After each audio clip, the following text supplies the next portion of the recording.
So the Anaheim Ducks have finally done it. They've traded their enigmatic center, Trevor Zegras, to the Philadelphia Flyers in exchange for a package back that includes forward Ryan Poling, a second-round pick in the 2025 NHL Draft, number 45 overall, and a fourth-round pick in 2026. And the immediate reaction from most of the hockey community is that Philadelphia absolutely fleeced the Anaheim Ducks. They got a still very young and extremely talented forward whose talent had been suppressed by former coach Greg Cronin in exchange for a middle six forward, a second-round pick, and some riffraff. And there's a lot of clowning on Ducks general manager Pat Verbeek for this trade, but I am not quite as down on Verbeek and the Ducks as most others seem to believe. Now, to be clear, I do think that the Philadelphia Flyers won this trade. I think they got the best player in Zegras. He's a prime candidate to bounce back after getting out of a terrible situation in Anaheim. Doesn't pan out, you really didn't give up that much for him. All of that is absolutely true. It's a good trade by the Flyers, but I don't think it's a terrible trade by the Ducks. First of all, there's no guarantee that Zegras will ever turn into an even decent top six winger, which is probably the niche that he has to carve for himself. If you look at Dom Luszczyszyn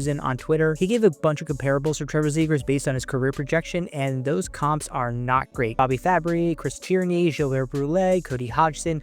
Best case scenario basically is that he could turn into a version of Sam Gagner. And while sure, that's just a projection and maybe getting out of Greg Cronin's system will help him a lot, I will point out that he's going to now be playing for Rick Tocchet, a guy who has been not so great at developing players with high offensive upside, but aren't the greatest defensively. He had very little patience for Andrei Kuzmenko in Vancouver, and I worry that Philly could be getting a different version of that here. Another big concern for Zegras is injuries. He's had a lot of those over the last few years in Anaheim, and also consistency. Over the last 2 years, he's played in 88 games and only put up 47 points. It's not great for a guy who's making $5.75 million with 1 year left. And before that, his best season as an Anaheim Duck was 2022-23, where he put up 23 goals and 65 points. That isn't great for what he's making now or what he could be demanding after his contract expires, especially for a guy who still really hasn't figured it out away from the puck. But look, I think this was a good trade by Danny Briere. Anytime you can get a guy who's a runner-up for the Calder Trophy when he's still under the age of 25, I think that's absolutely a worthwhile swing. And while I might knock Pat Verbeek for not getting back, say, the 31st pick in this draft, which I think could have been eminently doable if the Ducks had just thrown in maybe a fourth of their own to do a pick swap, bump that number 45 up to the late first round pick 31.